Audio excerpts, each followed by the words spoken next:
Tunaiomba serikali na wale wenye mawazo tofauti ya masuala ya uchaguzi muongozwe na utamaduni wa kuwa na mazungumzano katika kutekeleza haki msingi za kisiasa kadiri ya ibara ya 21 ambapo kila raia ana haki hizo.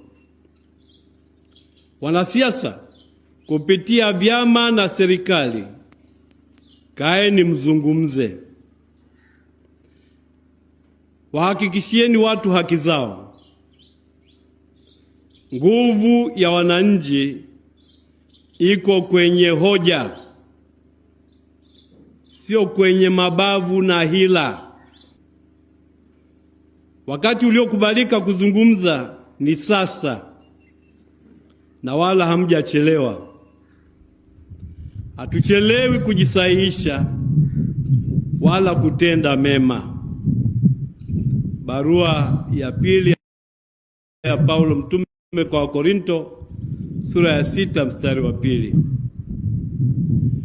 Tunaiomba serikali iwasikilize raia wenye malalamiko yao ya haki zao za kisiasa. Unyenyekevu mbele ya raia hujengeka kwenye ukweli na uwazi. Kiongozi wa watu akiwa mnyenyekevu ni mkweli na anaaminika na watu wote.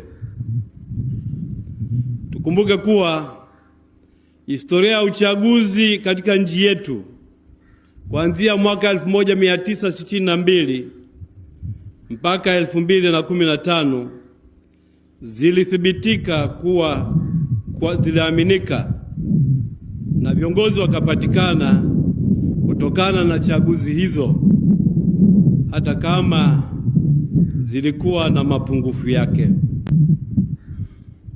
Ninawatakieni uchaguzi mkuu wa haki,